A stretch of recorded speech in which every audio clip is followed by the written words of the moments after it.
আসসালামু আলাইকুম বন্ধুরা, আমি এখন একটু পোলাও রান্না করব, চিনি গুঁড়া চাউলের পোলাও। এখন বেরেস্তাগুলো কিনে দিব, কিশমিশি, কাজু বাদাম, পেস্তা বাদাম, আদা রসুন আর জিরার রস, সামান্য একটু ভাজা জিরা, একটু গরম মশলা পাউডার, কয়েকটা এলাচি, বাটার দিব, লবণ স্বাদ মতো, গরম পানি পরিমাণ মতো। আর এই পাতিলটার মধ্যে 1 কিলো চাল আটে, আমি এই পাতিলটার একদম অর্ধেক পরিমাণ পানি দিব, তাহলে আমার 1 কিলো চালের পোলাওটা একদম সুন্দরভাবে হয়ে যাবে। আমি চালগুলা ধুয়ে ফ্রেশ করে রেখেছি, এখন আমি দিব। আমি এখন একটু জাফরান ফুড কালার দিব।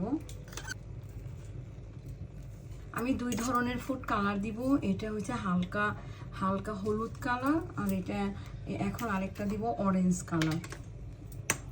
এটা একটু গাঢ়, এটা অরেঞ্জ কালার।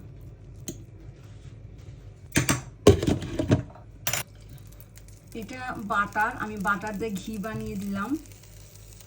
রোজ ওয়াটার, গোলাপ জল, এটা কেওড়ার জল। আমি এখন 10 মিনিটের জন্য পোলাওটা দম দিব। পোলাওটা দম দেওয়া হয়ে গেছে, এখন আমি দেখব।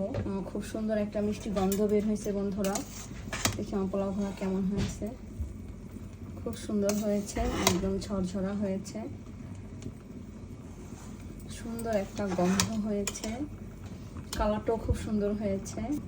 পোলাওটা খুবই সুন্দর হয়েছে, একদম ঝরঝরা হয়েছে। বন্ধুরা, আমার রেসিপিটা যদি আপনাদের ভালো লাগে অবশ্যই আপনারা এভাবে বানাবেন। এতটা টাইম আমার সাথে থাকার জন্য আপনাদেরকে অনেক অনেক ধন্যবাদ। আল্লাহ হাফেজ, ভালো থাকেন।